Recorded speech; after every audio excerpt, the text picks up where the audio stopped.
My goodness, does that Ohio State defense have some juice as the Buckeyes dispatch the Scarlet Knights in what is absolutely positively covering the spread? Oh my God. I'm watching this game and I'm going, you know, there is no Jeremiah Smith. There is no Carnell Tate. What are the chances that the Buckeyes cover the 31.5 point, 32.5 point spread going into this game against a Rutgers team that is actually fighting for something, postseason play, trying to get to bowl eligibility? And, well, we got our answer. What's up, kinfolk? It's RJ Young. I am not on a step mill. If this is your first time watching Adapt and Respond, thank you for joining us here. We talk college football year-round. If you're into that, go ahead and hit that subscribe button, like this video, and answer the question in the comments below. Did you expect that Ohio State would go in 14-3 and then find 28 points in the second half, mostly by just strangling this Rutgers offense and playing outstanding defense like they have all year? One of the things that I had been high on going into this season, and frankly, a storyline that I thought should get more publicity, is the Ohio State Buckeye scoring defense is not just elite, it's better than it was last year. And that's not a small thing, right? We're talking about just 5 programs that have given up 7.6 points or fewer since 2006. And 3 of those programs have won national championships. The 06 Buckeyes, right? We know what happened there. 11 Alabama, right? National champion. 21 Georgia, national champion. And 23 Michigan, national champion.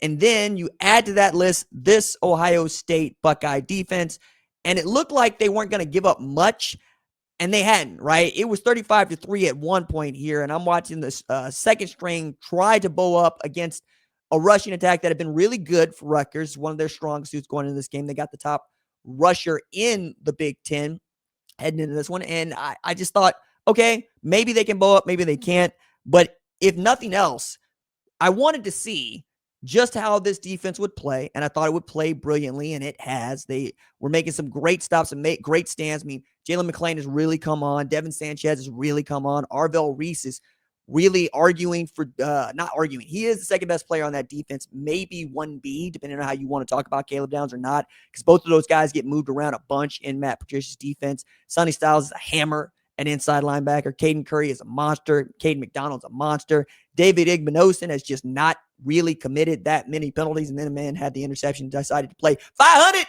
with the Ohio State Buckeye crowd in what is the senior day for the Buckeyes as they prepare for the game, which, you know, I'm excited about. We're going to do a big early preview on that.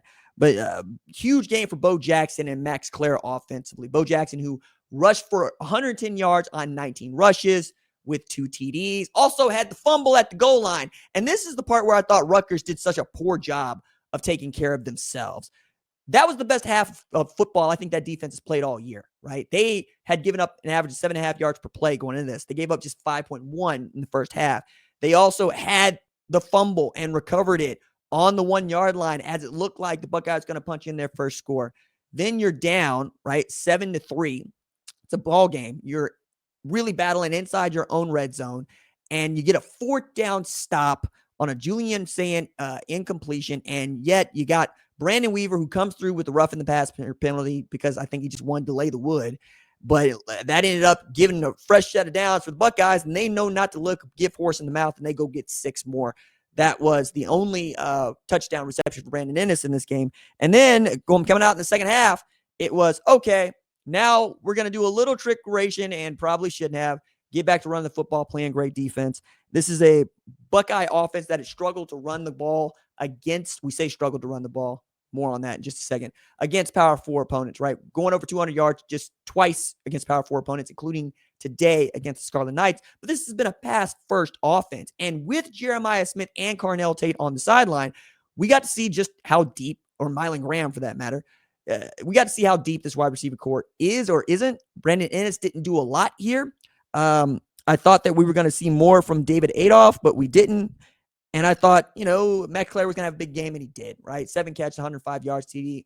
Great game for him. And he is arguably, he is their third best pass catcher. I thought it was going to be Brandon Ennis. It has not materialized into such a thing, but he has that sort of talent. And there's a reason why he's leading that Ohio State receiving corps. But in a game where you expected the Buckeyes to run the football and try to be efficient, they did that, right? We're going over 250 yards rushing here against Rutgers. Does that mean that Julian Sayin played a great game? No, it doesn't mean he played a bad one either. It was really, really substandard by his performance. We're talking about a guy who has completed 80% of his passes on the season. He was 13 and 19 for 157. That's 68% of his passes and change, 2 TDs, no picks, no sacks, which is also huge as they're trying to figure out the right side of that offensive line. I think they're going to be okay. But when they were pulling with their left tackle and tight end, you knew what it was going to be, man.